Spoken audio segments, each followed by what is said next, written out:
I think that it's very clear that the way we think about public health and social justice and health equity and the rights of patients is directed in great part by what happened during the early days of AIDS.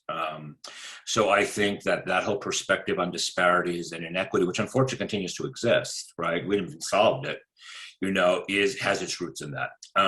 But what we need to do is move it forward. Like I have said on more than one occasion over the last few weeks, I am tired of documenting disparities.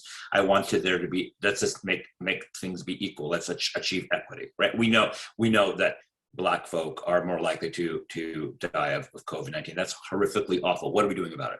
Just tell me that. What are we doing about it? Gay men are more likely to acquire HIV. Okay, what are we doing about it? Right, and so this is what has to happen, the paradigm shift. I also think the other thing that happened as a result of the AIDS epidemic is that for a very long time, gay people, lesbians, bisexual people, trans people were invisible to the healthcare profession. And, the AIDS epidemic, for better or worse, required that the medical profession turns its attention and recognize LGBTQ people as part of the population. We still have a long way to go. The majority of states do not even have sexual identity and gender identity as demographics on their intake forms, but we are going to keep fighting this battle. I think the other thing is that I wish that we had learned more during COVID-19 is that the point I made earlier, which is like new information arises daily.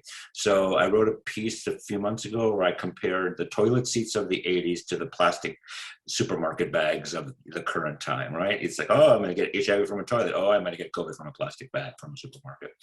And, what did we learn? That those things were wrong. And so, the lesson from COVID is infections do occur. You can protect yourself, but irrational things and irrational thinking is not going to be helpful here. So if you want to be safe, you wear your mask, you wash your hands, you get your vaccine. There are things you can do to make your life better. If you don't want to acquire HIV, use a condom, you're on PrEP, you have sex with undetectable partners, there are things you can do. So people make decisions and they can make decisions that will keep them safe.